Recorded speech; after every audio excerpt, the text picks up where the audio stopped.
Hello everyone, thanks for watching the video today. My name is Natalie Armstrong-Motin with Marketing Resolution, and I have the great privilege and honor of interviewing one of my dear friends and colleagues, Esther Bleuel. How are you, Esther?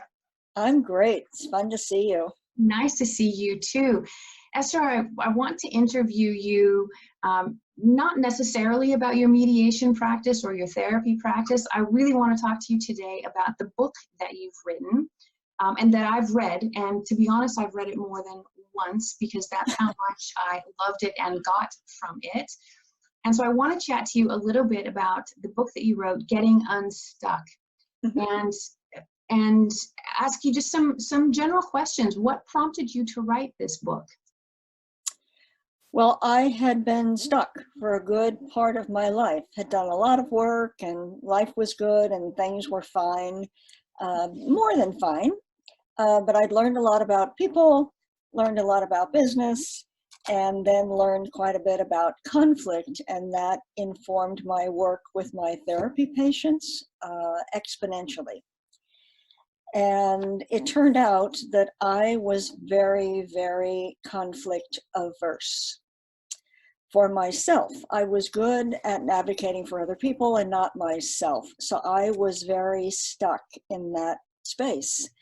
And so that was troubling and difficult. And when I learned the skills for how to deal with conflict, and that it was really an attitude and some skills, it actually changed the quality of my life, my relationships and my life. And I thought that was pretty great. So the more I started sharing those skills and thinking about it and integrating it into my life and my work, really everything changed. And so my clients were saying, wow, teach us this, tell us this, where can we learn this? And I began to think about a book, and here it is. Well, you and I have talked about this book amongst many other things. And one of the things that struck me most about your book, and you and I have known each other for decades, but one of the things that struck me most about this book was learning so much about you that I didn't previously know. Mm-hmm. And the book that you've written isn't just an honest recounting of your life. It is a brutally honest recounting of your life. Yeah. It's something that I don't know that I would be brave enough to do. So I want to honor your bravery in putting it into print. But I wonder, was it difficult to be that brutally honest? And how did your friends and family receive that kind of honesty from you? Well, I was working on the book with my friend Martha, and I was reliving in order to recount some of the things. I was shamed, humiliated, scared, sad, mad, all those things. And working with a partner, working with Martha, and having the opportunity to speak about those things with someone who could actually hear what was going on and not crack up and walk away and judge. And I was able to kind of move up onto the balcony, is something I talk about a lot, and I could have some perspective about it because a lot of those things happened a long time ago. And one of the things that I have learned in life is to learn, to never stop learning. And so really the point of the book is not my story. It's really about what can I learn, what can anybody learn, and that it's possible to learn and not be stuck. And probably one of the things is that I was unwilling to be defined by some of the things that happened to me. And that's one of the lessons in the book. So once I got to that place, the book is not really about my story. It is my story, but it's about the life lessons that I wish I had learned and didn't learn and needed to learn and all of that. So it's really about each reader, as you talk about, seeing some of yourself in the book, like, oh boy, I can't even imagine that, or oh boy, I can relate to that. And that's really the point. In working with my clients, as I started sharing what I was learning with them, I was very clear that they didn't really care about what I was saying. They would go, oh yes, or oh no. And that's really the fun of learning. As for my family, I don't think they've all read it all. My sister has only read parts of it. My son read it mostly through the conversation and eyes of his wife, and I credit her a lot with helping me repair my relationship with my son, which was kind of a mess because I didn't know what I was doing. So, but that what you just said is something I've heard a lot. Like, I can't believe it. Like, well, you really wrote that, and you really did that, and that's really what happened. And gosh, I never would have known. So yeah, but I think that's true for everybody. Everybody has a story, different from mine, but everybody has a story, and that's exciting and fun to learn. It really was. I will admit to you right now, I did read it with judgment.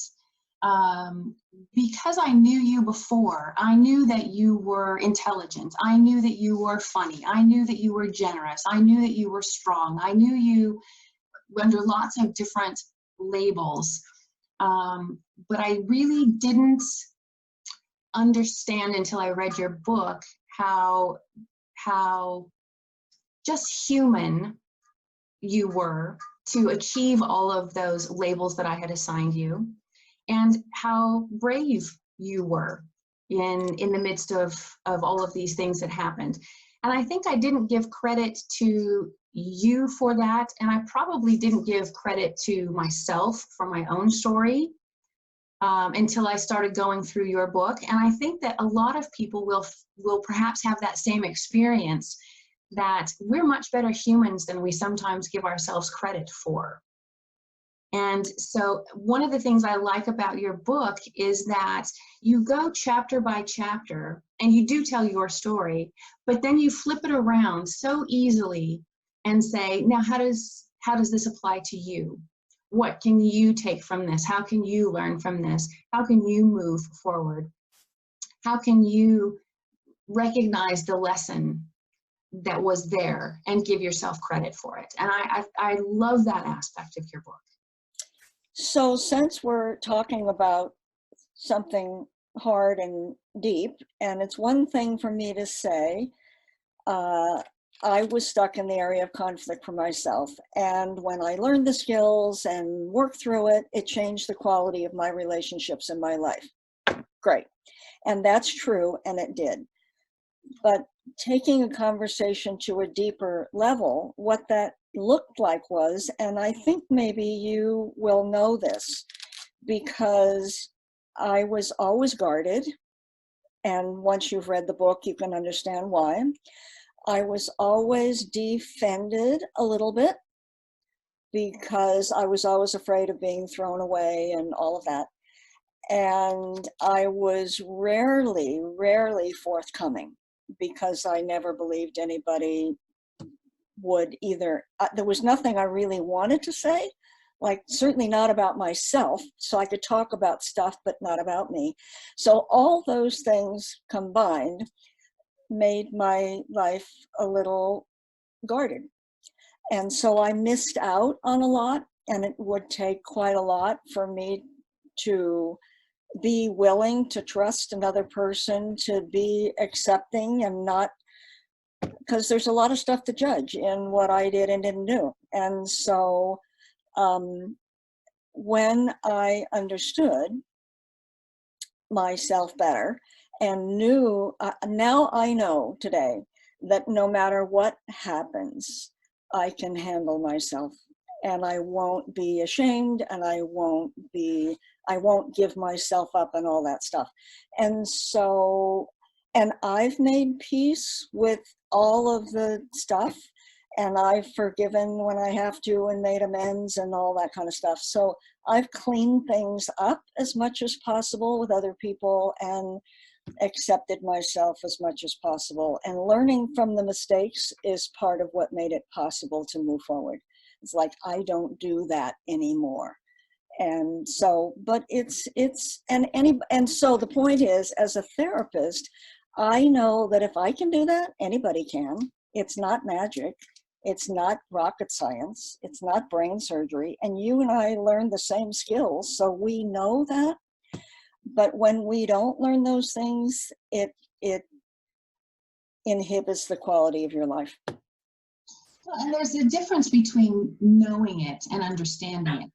Right. And the lovely part about your book is that you get reminded of what you already know, but that there's a lesson in it that lets you move it to the next level and actually make something applicable, make something a little bit more enlightened, make something a little easier to forget or forgive or move past. And so that really, for I think the reader, is the magic of the book. Getting to know you is lovely. Using you as the good example of a human being is a treat. But being able to be completely selfish and apply each of these chapters to ourselves, that's the really yummy part about the book you've written. If one is ready to do that, it's yummy. But, you know, it's an attitude thing, right?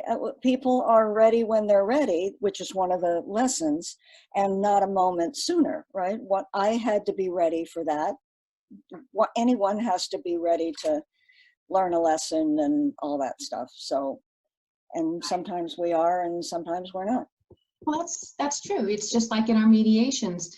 Yeah. If you provide someone with the right answer at the wrong time, it's the wrong answer. You have to have the right answer at the right time to the right person. That's where the real magic happens. So, well, I really want to once again just applaud the hard work that I know it took to write this book, and the forethought and the love and the experience and the courage that it took to put all of this into print.